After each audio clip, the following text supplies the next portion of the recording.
नमस्कार, स्वागत है आपका देश देशांतर में। मैं हूं आरफा खानम शेरवानी। नोटबंदी या डीमोनेटाइजेशन की प्रक्रिया को 1 महीना पूरा हो चुका है। जानकार आकलन कर रहे हैं कि आखिर इस मुहिम में हम कहां तक पहुंचे हैं, कितना नफा कितना नुकसान हुआ। राजस्व सचिव हंसमुख अधिया ने कहा है कि नोटबंदी के फैसले के बाद सरकार चाहती है कि 500 और 1000 रुपये के रूप में बंद की गई सारी करेंसी बैंक में जमा हो जाए, ताकि जो काले धन के जमाखोरों पर नज़र रखी जा सके। 500 और 1000 रुपये के नोटों में 14 लाख करोड़ रुपए की रकम चलन में थी। जानकारों का यह मानना है कि उनमें से 2.5 लाख करोड़ रुपए बैंकिंग सिस्टम से बाहर ही रहेंगे, ऐसा वो मानते रहे। लेकिन अब तक 11 लाख करोड़ से ज़्यादा रुपए बैंक में जमा हो चुके हैं। जानकारों का यह मानना है कि इससे नोटबंदी के पूरे उद्देश्य पर ही सवाल उठ रहे हैं कि आखिर अगर सारा पैसा ही वापस आ जाता है तो इस पूरी प्रक्रिया को अपनाने और इससे जुड़ी परेशानियों और खर्चों को उठाने का सबब क्या था। क्या हम जानने की कोशिश करेंगे कि वाकई जो जानकार ये कह रहे हैं कितनी सच्चाई है इसमें, और सरकार के इस पे क्या तर्क हैं, ये जानने की कोशिश करेंगे। और अब 1 महीना गुजर जाने के बाद आने वाले 2-3 जो हफ्ते हैं वो किस तरह से गुजरेंगे। मेरे साथ अजय दुआ मौजूद हैं, फॉर्मर सेक्रेटरी हैं ministry of commerce and industry. दूसरे खास मेहमान SP शर्मा हैं, chief of economist PAG chambers. Gopal Krishna Agarwal हैं, नेशनल स्पोक्स पर्सन है BJP के। और वरिष्ठ पत्रकार हरवीर सिंह मेरे साथ मौजूद हैं, एडिटर हैं moneybhaskar.com के। हरवीर, आपके साथ मैं शुरुआत करना चाहती हूँ कि रेवेन्यू सेक्रेटरी की जो बात है फ़िलहाल, क्या उसे एक तरह का पर्दाफाश माना जाए या फिर इस तरह का अंदाज़ा पहले से ही जानकारों का था? देखिए, मेरे ख्याल से जो बयान उनका आया है वो कहीं ना कहीं स्वीकारोक्ति है कि डिमोनेटाइजेशन का जो मूल मकसद था उसमें वो लोग नाकाम हो गए हैं, और ये हताशा भी है एक तरह से। मूल मकसद कह रहे हैं आप जिम्मेदारी के साथ कि पूरा जो उद्देश्य था वो खत्म हो गया। देखिए, क्या है कि इसमें कोई अब नकारने वाली बात नहीं है कि जिस तरीके से जो करेंसी थी वो जमा हुई है उसमें एक बड़े पैमाने पर लोगों को ब्लैक मनी बनाने का और ब्लैक मनी वालों को वाइट करने का मौका मिला। इस प्रोसेस ने एक बड़े पैमाने पर देश में ब्लैक मनी जनरेट करने का काम किया, क्योंकि अब ये कहा जा रहा है कि ये सारा पैसा सिस्टम में आ जाएगा, उसके बाद छानबीन होगी, उसके बाद हमारा जो टैक्स डिपार्टमेंट है वो मुस्तैदी से पूरे आकलन करेगा और लोगों पर पेनल्टी लगाएगा। और इसी बीच जो बाद में जो स्कीम घोषित की गई थी, जो इनकम टैक्स के जो आपका फाइनेंस बिल में जो अमेंडमेंट करके जो ब्लैक मनी को वाइट करने का जो मौका दिया गया बाद में, वो सब चरणबद्ध तरीके से सरकार एक के बाद एक स्टेप जब नाकाम होते गए हैं, उसके बाद ये आप उस तरह के फैसले लेते चले गए। अब सवाल ये उठता है कि इतना बड़ा कदम लेते वक्त जो बातें कही गई, इवन अब प्राइम मिनिस्टर के आप भाषण देखिए, जब उन्होंने नोटबंदी 8 नवंबर को घोषित करते हैं, राष्ट्र के नाम संदेश देते हैं, तो उनका पूरा कोर फोकस ब्लैक मनी था। लेकिन अब धीरे धीरे वो ब्लैक मनी का जो मसला है उसके बजाय वो कैशलेस और लेस कैश की बात करने लगे हैं खुद अपने भाषणों में। तो ये पूरा का पूरा एक ये कहें कि इसका नैरेटिव ही बदल गया है, यानी पूरी दलील जो है वो सर के बल खड़ी हुई है फिलहाल। बिल्कुल। और इसमें और दूसरे मेहमानों की राय जान लेती हूँ, फिर उसके बाद अगले सवालों के लिए आपकी तरफ आऊंगी। अजय दुआ, क्या आप भी यही मानते हैं? वाकई क्या आपको हैरानी हुई कि जो रेवेन्यू सेक्रेटरी हैं जिन्होंने जो बातें कही, या ये अंदाज़ा लग रहा था इकोनॉमिस्ट को कि वाकई इसी तरह की सूरत हाल होने जा रही है? मुझे लगता है कि सरकार को जब उन्होंने ये घोषणा किया था कि हम ये नोटबंदी कर रहे हैं, उनको लगता था कि जैसे पहले 1978 में 20-25% काला धन निकला था, जो पैसे उतने वापस नहीं आए थे, उतने ही पैसे शायद इस बारी ना आए 14.5 लाख करोड़ में से। और कहा यह भी जा रहा है फिलहाल कि 15.5 लाख करोड़ का जो है वो स्क्रैप किया गया था, जो रद्द किया गया थे पैसे। 2 किस्म के आंकड़े आ रहे हैं, कोई कहते हैं 14.5 लाख, कुछ कह रहे हैं 15.5, और उसमें 30% जो है माना जा रहा था कि ब्लैक मनी होगी, जो कि करीब 5.5 लाख करोड़ के आसपास का अमाउंट होगा। शायद इतना ना हो, उम्मीद लगा के आगे पीछे होगा। उम्मीद लगा के बैठी थी सरकार, या सरकार के जो स्पोक्समैन बोलते थे और सरकारी जिम्मेदार लोग बोलते थे कि हमें 3 से 4 लाख करोड़ पैसा आ जाएगा। वो हो जाता है 20 से 25% जितना 1978 में आया था। पर क्या 1978 में जैसे किया गया था नोटबंदी और अभी किया गया अलग तरीके का था। उस टाइम हमने 5,000 और 10,000 के नोट निकाले, 2% नोट्स जो सर्कुलेशन में थे वो निकाले गए। इस बारी जो हमने किया 86% नोट टोटल सर्कुलेशन से निकाल दिए। उसके साथ एक सरकार को जो सरकार को उम्मीद थी कि ब्लैक मनी आएगा, लोग वापस नहीं लेंगे, वो हमारी इनकम हो जाएगी, थोड़े बाद में जब कानून वगैरह उन्होंने लॉ बना लिया, रिजर्व बैंक हमें दे पाएगा।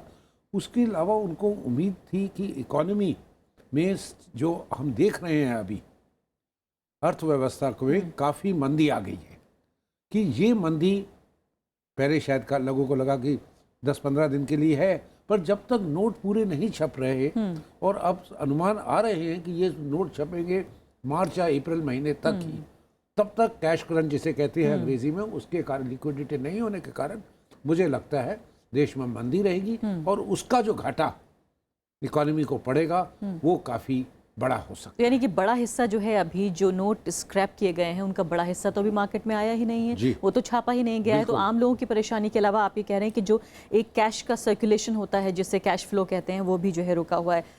एसपी शर्मा, आप इसे किस तरह से देख रहे हैं? क्या इंडस्ट्री के लिए ये एक झटके या धक्के की बात है सरकार की तरफ से जो बयान आया है? देखिए, इसको मैं कोई झटका नहीं मानता हूँ। जो पहले हमारा अनुमान था, जो इकोनॉमिस्ट मानते थे कि जितना पैसा सिस्टम से आउट हुआ है उसके आसपास आ जाएगा तो कोई सरप्राइज़ नहीं होगा, क्योंकि जब हम ये बात करते हैं कि डिपॉजिट उसके आसपास हो सकता है या बहुत ज़्यादा डिपॉजिट हो चुका है, तो हमें क्वालिटी ऑफ डिपॉजिट पहले देखना होगा। अभी तक जो आंकड़े हैं वो एक एग्रीगेट लेवल पे आ रहे हैं।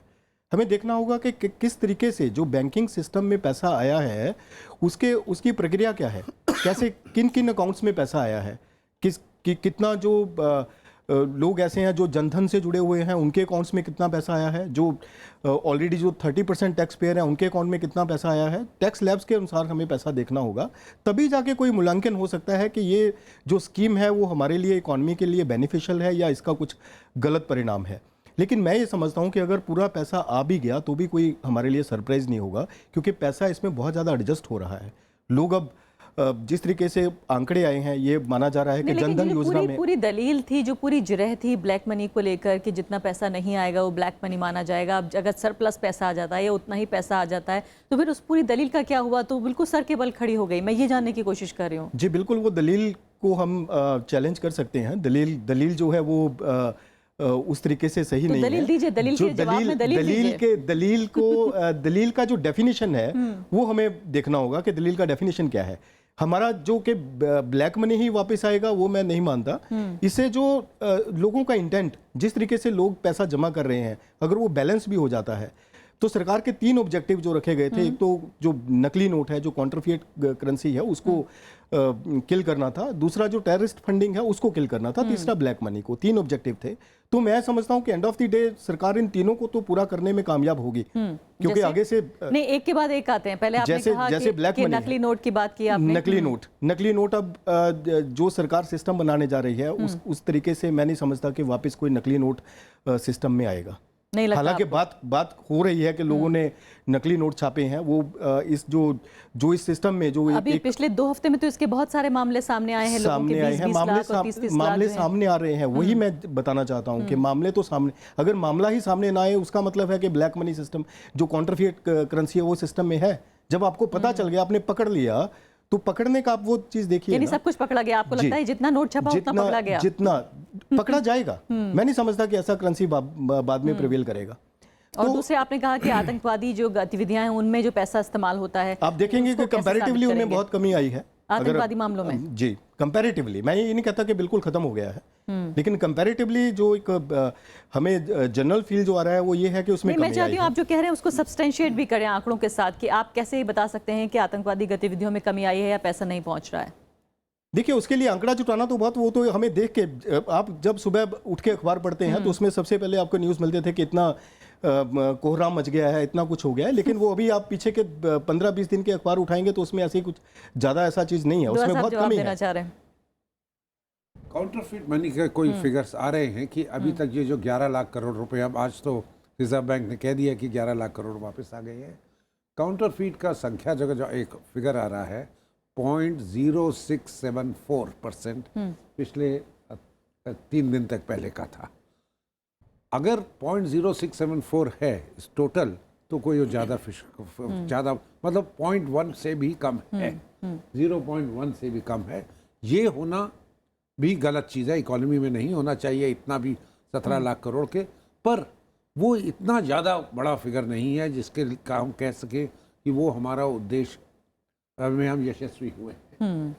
सबसे बड़ा इसका उद्देश्य था ब्लैक मनी, बिल्कुल। और उसके बाद वो आता हुआ नजर नहीं आ रहा है। उसके बाद जो दूसरे थे, बिल्कुल। ब्लैक मनी के आया कि नहीं आया अभी तक उसके लिए तो हमें इतना ज्यादा कोई optimist- हमारे सामने स्ट्रक्चर अपने को नहीं है जिसको इतना बता दें। optimist होने का कारण नहीं गोपाल है। कृष्ण अग्रवाल हमारे साथ मौजूद हैं, नेशनल स्पोक्स पर्सन है बीजेपी के। गोपाल कृष्ण अग्रवाल जी, ये बताइए कि ये बताया जा रहा था अभी दर्जनों की तादाद में न सिर्फ लोगों की बल्कि परेशानी हुई है बल्कि मौत हुई है। दर्जनों की तादाद में 100 के आसपास लोग बताए जा रहे हैं जो अब तक मारे जा चुके हैं।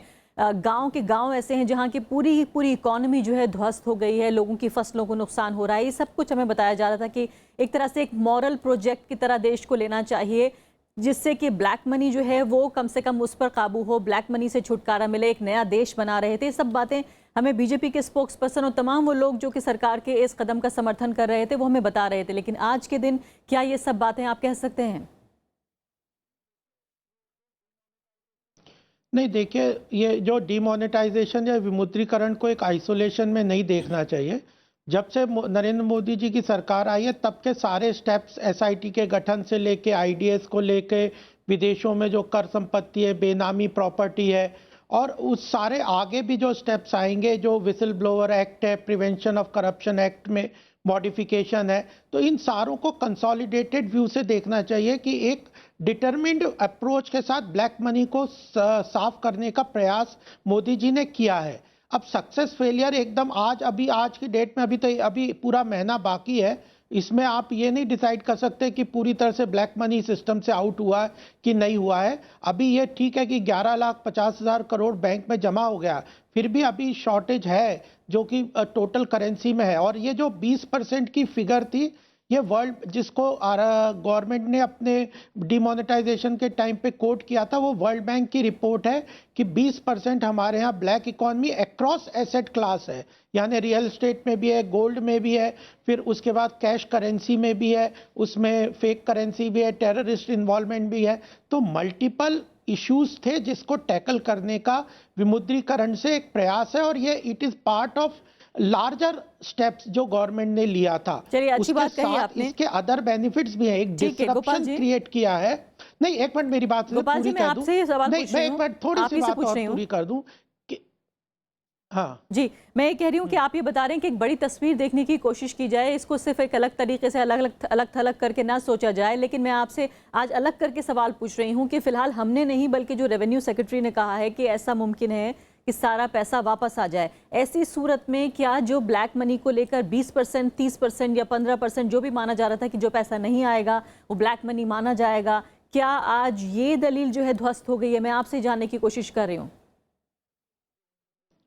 हाँ, इसी पे मैं जवाब दे दूं कि देखिए, अगर पैसा पूरा बैंक की चैनल में आ जाता है तो रेवेन्यू सेक्रेटरी ने बहुत स्पष्ट कहा है कि केवल बैंक में जमा करने से ब्लैक मनी वाइट नहीं हो जाता। अगर लोगों ने इतनी, या बैंकिंग चैनल्स ने, या कुछ प्रोफेशनल्स ने, या कुछ ब्लैक मनी होल्डर्स ने सिस्टम को मैनिपुलेट करके उसमें फिर भी ब्लैक मनी अगर बैंकिंग चैनल में जमा कर दिया, तो उसके लिए क्वालिटी ऑफ डिपॉजिट्स के साथ आज ईडी एक्टिव हो गए हैं, सीबीआई एक्टिव हो गई है, इनकम टैक्स डिपार्टमेंट एक्टिव हो जाएगा। उनको फिर भी पकड़ने के लिए एक ऑडिट ट्रेल तो अब मिल ही गई है ना, सरकार के पास एक ऑडिट ट्रेल हो गई। देखिए, आप ये कहोगे कि किसी ने एक स्टेप लिया, और या तो आप कहिए कि ब्लैक मनी हमारी इकॉनमी के लिए अच्छा था, तो भी बात है, या आप कहिए कि कुछ करो मत, क्योंकि हर आज चीज़ों में फेलियर सक्सेस होना तो समय बताएगा।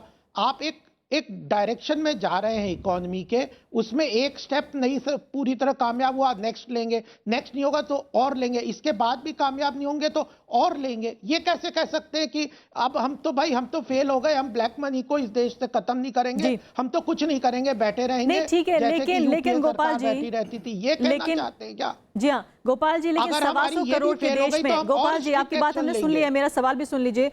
125 करोड़ के देश में जो है आप क्या एक्सपेरिमेंट करेंगे? क्या आप इस तरह का प्रयोग करेंगे कि देखते हैं कितना फायदा कितना नुकसान होता है? फायदा नुकसान हर चीज में होता है, लेकिन ये बताइए कि कम से कम इस बात को नाप तोल के तो आपने इस प्रक्रिया को अपनाया होगा, या फिर एक्सपेरिमेंट कर देंगे, 100 से ज्यादा लोग मर जाएंगे, लोगों की जो है गृहस्थियां खराब हो जाएंगी, गांव की जो है वो अर्थव्यवस्था तबाह हो जाएगी, और ये सब कुछ आप कह रहे हैं कि नफा नुकसान सिर्फ होता है इससे? नहीं नहीं, ये हमने एक्सपेरिमेंट नहीं किया है। ये मॉनेटरी पॉलिसी की इंटरनेट डिमोनेटाइजेशन, विमुद्रीकरण एक स्टैब्लिश्ड प्रैक्टिस है अक्रॉस द वर्ल्ड। केवल हमारे देश में नहीं, सेंट्रल बैंक हर कंट्री में ये स्टेप्स लेते हैं ब्लैक मनी को सिस्टम से एलिमिनेट करने के लिए। इसलिए यह बात नहीं है कि कोई नया एक्सपेरिमेंट है, हमारे देश में भी पहले भी हुआ है। और आज आरबीआई गवर्नर ने स्पष्ट रूप से कह दिया कि ये well thought of policy decision था। उसके बाद सीक्रेसी को मेंटेन करने के लिए जो लोगों को समस्या आई, उसके कारण जो आम जनता के से हम माफ़ी भी मांगते हैं, उनके लिए हमारी संवेदनशीलता भी है कि आपको जो समस्या आई है उसके लिए सरकार पूरी वचनबद्ध है कि उसको ठीक करेगी। और जहां तक ये लार्जर पर्सपेक्टिव है कि क्या इकोनॉमी को ये लॉन्ग टर्म में नुकसान देगी, तो उससे हम एग्री नहीं करते। अगर लॉन्ग टर्म इकोनॉमी को नुकसान देने वाला स्टेप होता तब तो हम कहते कि भाई ये देश की अर्थव्यवस्था को खराब करेगा। ये ऐसी बात नहीं है। आप इंटरनेशनल लेवल के इकोनॉमिस्ट से पूछ लीजिए, डोमेस्टिक लेवल के इंडस्ट्रियलिस्ट भी कहते हैं कि अगर हम डिजिटल इकोनॉमी की तरफ बढ़ेंगे तो बहुत सारे सेक्टर्स हमारे नए डेवलप होंगे, एक ट्रांसपेरेंसी आएगी, एक ऑनलाइन पेमेंट सिस्टम बनेगा, एक काले धन को और कर प्रणाली को स्टैब्लिश करने के लिए, मजबूत करने के लिए रास्ता रहेगा। ठीक है गोपाल जी, वापस आती हूँ। बार बार दूसरे देशों का आप नाम ले रहे हैं, इसको लेकर बहुत बहस हो चुकी है कि कोई भी जो है जिसे लोकतांत्रिक देश माना जाता है, जिसे ऐसी अर्थव्यवस्था माना जाए जिसका जो है शुमार दुनिया की अर्थव्यवस्थाओं में होता है, उन्होंने कभी इसी तरह का कोई कदम नहीं उठाया है। हरवीर जी, ये बताइए फिलहाल कि जो कह रहे हैं अभी गोपाल कृष्ण अग्रवाल, उनकी कितनी बातों से आप सहमत हैं? एक तो पहली बात ये, दूसरे वो कह रहे हैं कि ऐसा नहीं है कि कोई प्रयोग करने की कोशिश की जा रही है। खुद आज जो है आरबीआई भी के गवर्नर भी काफ़ी हद तक जो है कॉन्फिडेंट नज़र आए, काफ़ी जो है आश्वासन भी उन्होंने दिया कि ऐसा नहीं है कि हमने हड़बड़ी में कदम उठाया है, हमने काफ़ी नाप तोल कर ये कदम उठाया है। क्या बाकी उनकी बात मान लेनी चाहिए? देखिए, ये सबसे बड़ा इसमें जो अफसोस की बात है कि आरबीआई की एज ए इंस्टीट्यूशन वो बड़ा कंप्रोमाइज़ हुआ है इसमें पूरी प्रक्रिया में। अभी तक 2 बार आरबीआई गवर्नर के बयान आए हैं उस दिन से, और क्योंकि आया तो मॉनेटरी पॉलिसी रिव्यू था इसलिए उनको आना था। आपका इतना बड़ा फेलियर है, आपका नेशनल कैपिटल में बैंक्स में कैश नहीं है। छोटी जगहों की बात आप छोड़ दीजिए, पूरे कॉपरेटिव सेक्टर को आपने, बैंकिंग सेक्टर को पंगु आपने बना दिया, पूरे इनफॉर्मल सेक्टर को आपने तबाह कर दिया। और आरबीआई गवर्नर की बात पे यकीन कौन करेगा अगर पार्लियामेंट के एटीएम में कैश नहीं है? और आप जानिए ना कि अभी तक जो ये 11.5 लाख करोड़ की बात एक्सेप्ट कर रहे हैं, ये भी उसमें करीब 4 लाख करोड़ अभी इन्फ्यूज़ हुआ है। और वो 4 लाख करोड़ में आप जानते हैं कि आधे से ज़्यादा करेंसी 2000 रुपये के नोट हैं। तो दूसरे अभी तो लगातार अब बार बार एक ये भी हो रहा है ना कि अब इवन जो करेंसी है जो उसकी होर्डिंग भी हो रही है, क्योंकि लोग वापस बैंक में जाना ही नहीं चाहते पैसा लेके। 2000 का नोट अपने आप में मुद्दा बन चुका है, उसे लेके घूम रहे हैं लोग कि क्या तो करें उसका जहाँ तक दुनिया के कई देशों में हुआ है, आपने खुद ही उस बात का जवाब दे दिया था, यूएसएसआर से लेकर के और बाकी जगह जहाँ हुआ, और इकोनॉमी का उसके बाद क्या हाल हुआ है। अभी आप भले ही हमारा जो कॉरपोरेट जगत है, जो हमारा बैंकिंग सिस्टम है, उनके लोग आकर के सीधे भले ही ना कहें कि इसका नतीजा क्या आने वाला है, लेकिन सबको पता है अंदर से। आपका ऑटो सेक्टर बैठ गया है, इन्वेंट्रीज खड़ी हो गई हैं, इनफॉर्मल सेक्टर में लोगों को वेजेस देने के लिए पैसे नहीं है। आप कहते हैं उनको कार्ड दे दीजिए, कार्ड लेके आदमी एटीएम पे जाएगा। अभी दुआ साहब बता रहे थे कि रात को 1:30 बजे लोग लाइन में थे। आज 7 तारीख को ज़्यादातर जो छोटी कंपनियां हैं, छोटे जो कामकाज इस तरह के धंधे हैं, 7 तारीख को वहाँ सैलरी मिलती है। कहाँ क्या हाल था? तो माई क्वेश्चन इज दैट, आपका रूरल इकोनॉमी का आपने जिक्र किया कि आपने मान लिया, मैं कहता हूं कि बहुत अच्छी बात है कि आपने किसान को मंडी में चेक दे दिया, वो चेक लेकर के जाएगा कहाँ? बैंक में जाएगा, और बैंक में पैसा है नहीं। जो उसके यहाँ मजदूर खेती में काम करने के लिए आए हैं, जो उसका गन्ना काटने आए हैं, जो कोल्हू में आए, उसको वो क्या चेक देगा? और कैश कहाँ से देगा? कल को उसके पास लोग आएंगे नहीं। तो ये जो ऑनगोइंग प्रोसेस होता है इकोनॉमी के डिफरेंट सेक्टर्स का, उनको तो आपने हाल्ट कर दिया है। और अब आरबीआई ने आज जीडीपी का अनुमान क्यों घटाया? पहला सवाल ये है, जब सब कुछ बहुत तेजी से जा रहा है और हमारे तमाम सारे जो इकोनॉमिस्ट, प्रो गवर्नमेंट और सरकार के अधिकारी कह रहे थे कि इससे तो इकोनॉमी को बहुत बड़ा फायदा होने वाला, इंक्लूडिंग वित्त मंत्री का बयान है आज का कि इससे इकोनॉमी को बहुत बड़ा बूस्ट मिल रहा है। तो भैया फिर आरबीआई ने 7.6 से घटा के 7.1 क्यों किया फोरकास्ट इकोनॉमी का? तो सवाल ये है कि दुनिया के सारे बड़े इकोनॉमिस्ट एक ही बात कह रहे हैं। और ब्लैक मनी में 20%, 25% के जो ये टारगेट है दुनिया भर की इकोनॉमी में जीडीपी के, वो हैं। लेकिन आपको ये भी तो बताना चाहिए कि उसका करेंसी में कितना है। 4% 5% है। नहीं, मैं अरफा इसमें एक बात कहूंगा कि आपके पास जब इतनी बड़ी फौज है जो अब ये सारे खाते देखेगी, तो उन्होंने पहले उन चीजों पे अटैक क्यों नहीं किया, असेट्स पे, बेनामी संपत्ति पे, गोल्ड पे, स्टॉक मार्केट में, पी नोट्स पे, जहां पे जल्दी से कम लोगों को तंग करके आप ब्लैक मनी ले सकते थे। गोपाल जी आती हूँ आपकी तरफ, लेकिन अजय ये बताइए फिलहाल की जो सेंटर फॉर, मैं आती हूँ आपकी तरफ, या आप ही जवाब दे लीजिए। ठीक है गोपाल जी, जवाब दीजिए जी। आप पूछ रहे हैं सीएमआई के बारे में जी। आज सीएमआई ने एक कॉस्ट बेनिफिट एनालिसिस दिया। एक बार उनका जवाब सुन लेते हैं। उन्होंने सीएमआई ने, centre for monitoring Indian economy, एक अच्छी संस्था मानी जाती है, रिलायबल कमेंट्स देती है कि 1,28,000 करोड़ जी का अनुमान है कॉस्ट ऑफ दिस डिमोनेटाइजेशन या नोटबंदी का। और ये याद रखने वाली बात है कि सिर्फ 30 दिसंबर तक की बात कही है, उसमें अगला क्वार्टर शामिल नहीं है। और ये अंदाजन होता है जी, अगर हमारा 2.1 ट्रिलियन डॉलर जीडीपी है, वो टर्न करके 1,30,000 करोड़ के, मतलब ये उसका 1% पूरा फिगर है जी। 1% कॉस्ट टू द इकोनॉमी पड़ रहा है स्लो डाउन का, जो नोट छापने का और जो बाकी व्यवस्था की गई है, वो आंकड़ा बहुत बड़ा मुझे लगता है जी।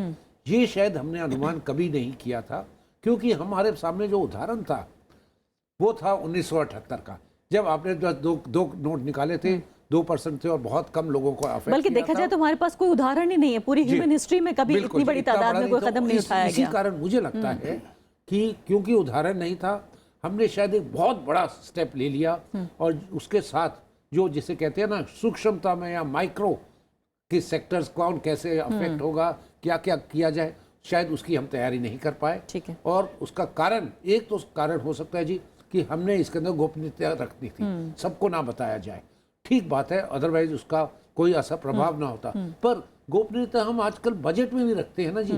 हर साल हम 60 साल से बजट बना रहे हैं, फाइनेंस मिनिस्ट्री में ही व्यवस्था है कैसे बजट को गोपनीय रखा जाए। 25-30 लोगों को पता होता है। इस बार तो मुझे लगता है ये 4 लोगों के अलावा जो कहा जा रहा है, नीचे की जो पूरी यंत्रणा थी, मशीनरी थी, शायद जो लोगों को अपना अपना काम था, बैंक्स के अंदर, आरबीआई में, मंत्रालयों में, उनको भी शायद इसका पता नहीं था, जिसके कारण थोड़ा सा अच्छे ऑब्जेक्टिव होते हुए भी हमने जो एक्चुअली देखा कॉस्ट लग रहा है उसका शॉर्ट टर्म में बिल्कुल उस एडवांटेजेस से ज्यादा है। आगे मीडियम टर्म में, लॉन्ग टर्म क्या होगा ये किसी को पता नहीं, उसका किसी को पता नहीं। पर गोपाल जी इन दोनों के सवालों का भी जवाब दीजिए आप। और इसके अलावा मेरा एक और सवाल है कि ये माना जा रहा था कि जो पैसा हमारे पास बचेगा उसको सरकार इंफ्रास्ट्रक्चर में इस्तेमाल करेगी, जो सोशल सेक्टर की स्कीमें हैं उसमें लगाएगी, और शायद गरीब आदमी को इससे कुछ कहीं कम से कम उसके दिल को एक मरहम लग सकेगा कि उसने इतनी कुर्बानी दी, इतना सब कुछ गंवाया, तो चलिए कुछ ना कुछ उसे भी मिल गया। लेकिन अब लगता है ये उम्मीद भी नहीं है। नहीं, देखिए 2-3 प्रश्न है, मैं जल्दी से उनका जवाब दे दूं। पहले तो ये बात है कि ये जो रिवीजन किया है फॉल इन जीडीपी ग्रोथ, वो एक सेगमेंट, एक क्वार्टर के लिए है, और यह तो सबने एक्सेप्ट किया कि एक शॉर्ट टर्म क्वार्टर में इसका नेगेटिव इम्पैक्ट पड़ेगा, क्योंकि हमने लिक्विडिटी सक की हुई है सिस्टम से। दूसरी बात, उसके बाद ये वापस रिबाउंड हो जाएगी, क्योंकि हम जो है लिक्विडिटी को कंटिन्यूसली सक करके खत्म नहीं कर देंगे, वापस लिक्विडिटी आफ्टर 30 दिसंबर सिस्टम में वापस ली जाएगी, लेकिन लेस कैश रहेगा। क्योंकि एक दूसरा फैक्टर भी हमें ध्यान में रखना चाहिए कि आज हमारे टाइम 12% ऑफ जीडीपी हमारे यहाँ कैश करेंसी में थी, जो इंटरनेशनल स्टैंडर्ड एवरेज 4% है, और इवन यूएसए, चाइना वगैरह में वो 6 और 7% के बीच में, हमारे यहाँ 12% था। उसको रिड्यूस करना इकोनॉमी के लिए जरूरी था, इन्फ्लेशन, एंटी इन्फ्लेशन प्रेशर को भी कम करना था, लो इंटरेस्ट रेट इकोनॉमी की तरफ मूव करने के लिए बैंकों में लो कॉस्ट फंड लाने की भी जरूरत थी, वो भी इससे होगा। लिक्विडिटी, जीडीपी में कैश करेंसी सर्कुलेशन कम होगा। दूसरी बात है, आगे जाके इन्फ्लेशनरी प्रेशर कम होगा, और अल्टीमेटली हम सीधे यहाँ से लेस कैश इकोनॉमी पे नहीं जाएंगे, वापस लिक्विडिटी क्रिएट करेंगे। और आप देखिए, अगर हमें जीएसटी इंप्लीमेंट करना है तो हमें बैंकिंग चैनल में ट्रांजैक्शंस को लाना बहुत ज़रूरी था।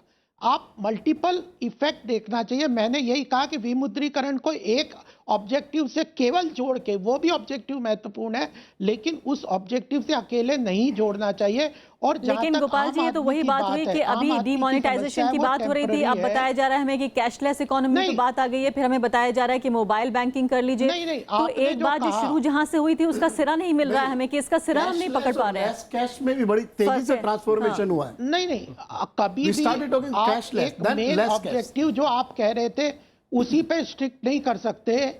लेस कैश और कई ऑब्जेक्टिव है, ये शुरू से सरकार ने अगर सोचे तो मल्टीपल ऑब्जेक्टिव्स थे, सोचे थे।